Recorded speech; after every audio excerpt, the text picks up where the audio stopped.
Mana. Hello. Yun, mapagpalang hapon po sa ating lahat. Unang-una nga po sa Panginoon.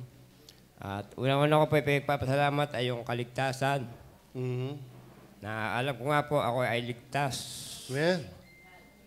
At biyaya po yung kanyang ibinigay sa akin na kaligtasan ay sa biyaya pa rin po niya ay nagagampanan. Unang-una nga po sa ministeryo sa simbahan. Sana nga po ay patuloy niyo pa akong bigyan ng lakas.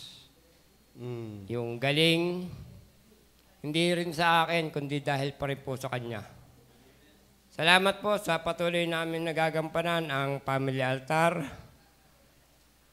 Salamat din po sa buhay ni Andrew, na patuloy nga po siyang ginagamit. Amen. Patuloy kaming natuturuan. At meron po kaming tagapanguna nga po. Hindi ako ang nangunguna sa amin. Nangunguna ako as in father, pero sa larangan ng Biblia, salamat po sa buhay ni Andrew. Amen. Sa buhay po ng ating pastor, na patuloy pong nananalangin sa ating mga kapamilya. At tunay nga po na ang sarap sa puso ng isang ama. Na magabat kami may kulang, yung aking bunso. Sana po, kung loloobin at sa biyaya pa rin po niya, ay makasama namin siya sa pananambahan. Bagamat sa aming family altar ay lagi siyang nakasuporta. Biyaya po, na sana nga po ay magtuloy-tuloy at kami nga po ay buong family uli na maglilingkod sa Kanya. At isinasama po at hinihingi po rin po ng panalangin ay yung aking engineer. Sana nga po ay siya ay, kung loloobin, ay ma-regular na sa trabaho.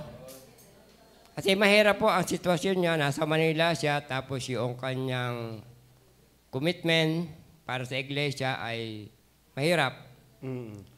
Una-una yung weekly uwian, hindi naman ganong kalaki. At mahirap din po sa katulad niya na sabi nga ng mga kapatid, parang gumagampan na rin po bilang isang medyo maayos na kita pero hindi pa kalooban. Nawa po ay sana ay siya mabibiyaan na ng regular season. At ang isa po kinukuhan ay sana nga po ako ay huwag mawalayo sa Panginoon. Amen. Kasi mahirap po yung naranasan ko dati. Alam niyo naman po, ang naging kuwan ko, ako'y minsan isa rin naging pasaway. Hindi ko naging, tama't ako'y baptist.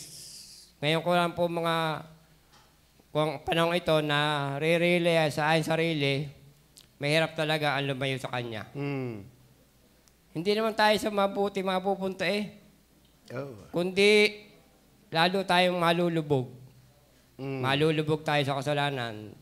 Lalo tigit nga po, ngayon kami ay nasa sovereign class na. Yeah. Sabi ko nga kay Kuya Ambet, mas malalim pala.